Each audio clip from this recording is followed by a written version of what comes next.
Traoré stopped 47 trucks. Chapter 1. Midnight Signals. Deep into the night along the border of Burkina Faso, silence was more tense than ever. The young leader of the nation, President Ibrahim Traoré, had abruptly abandoned his official schedule and come straight to the borderline. His country's security was on the brink of a major operation, and tonight everything was about to change. 47 trucks are trying to cross the border, said the intelligence chief hesitantly. Traoré squinted his eyes, looking at the man before him. "Do you know what's inside?" he asked. The chief nodded. "Not yet for sure, but it could be much more than just commercial cargo." For Traoré, even a single moment lost was unacceptable. Whatever was inside those trucks could affect not only Burkina Faso but the entire West African region. The countries in the region were already under political and economic pressure. Falling into external traps meant fueling internal conflicts. Arriving at the border checkpoint, soldiers and border guards were ready. The long line of trucks stretched like a snake under the night lights. Traoré took a deep breath. "Stop every single one of them. We will find out exactly what they're carrying." Chapter 2. The Hidden Cargo. The trucks slowly approached the checkpoint. From the outside, each appeared to be carrying ordinary goods, containers, construction materials, food packages. But Traoré's team was using the latest scanning technology for thorough inspection. When the doors of one truck opened, advanced weapons, explosives, and electronic espionage devices were discovered inside. Another carried chemical substances and illegal materials. With each truck stopped, a new danger was uncovered. Traoré's face hardened. "This is not just trade. It's a planned attack, a preparation for invasion," he said. Those around him held their breath. This cargo was dangerous enough to destabilize the country. While the intelligence team investigated who supported these trucks, it became clear that foreign powers were plotting to influence local politics and control natural resources.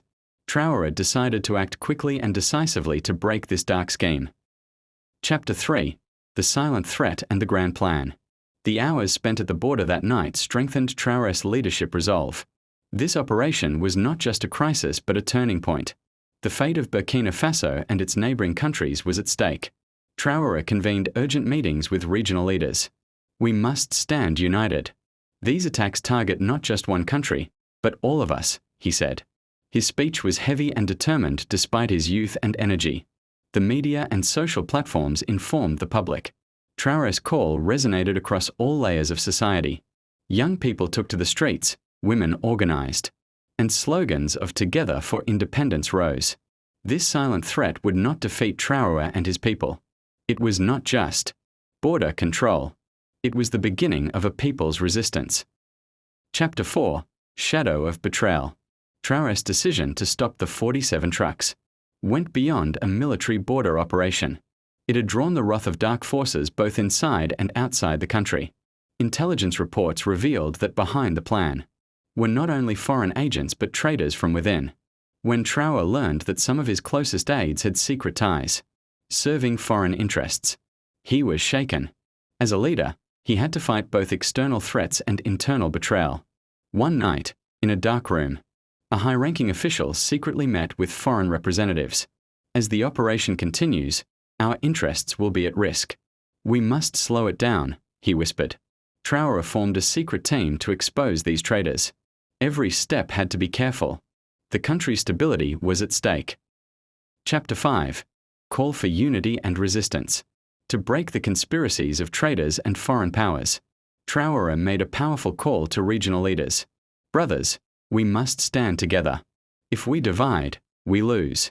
This is not just Burkina Faso's fight, it is all of ours," he said.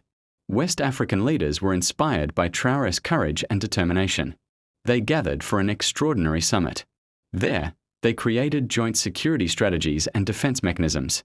The people united in the streets.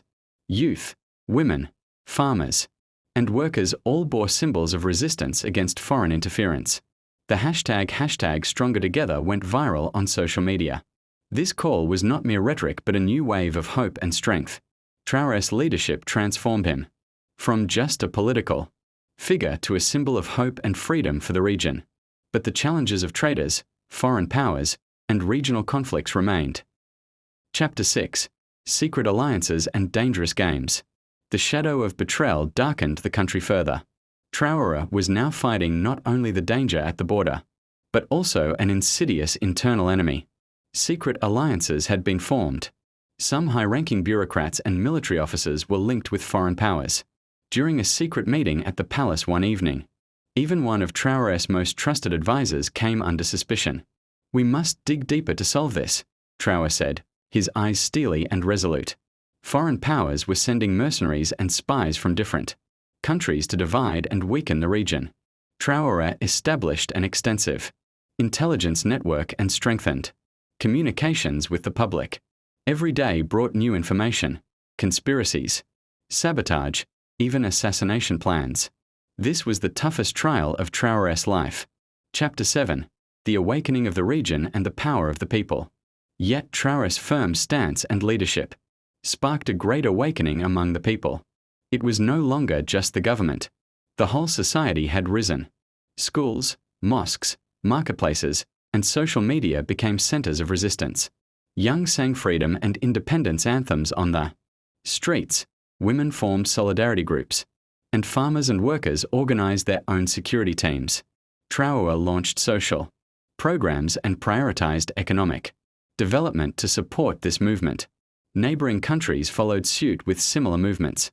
West Africa became a united, strong, and determined bloc against foreign intervention. Traoré stressed the importance of regional solidarity. At every opportunity, together we are strong. Divided, we fall. Chapter 8. The height of the crisis, the major operation. The scale of the conspiracy behind the 47 trucks stopped at the border became clearer every day. Traoré knew a great danger loomed for the country and region. Supported by foreign powers, this operation aimed to deepen political instability and seize resources. One night, a secret intelligence report reached him, alongside weapons and explosives. The cargo also contained psychological warfare and disinformation equipment. This was not only a physical attack, but a sinister plan to control the minds of the people. Traoré coordinated with regional allies to act swiftly.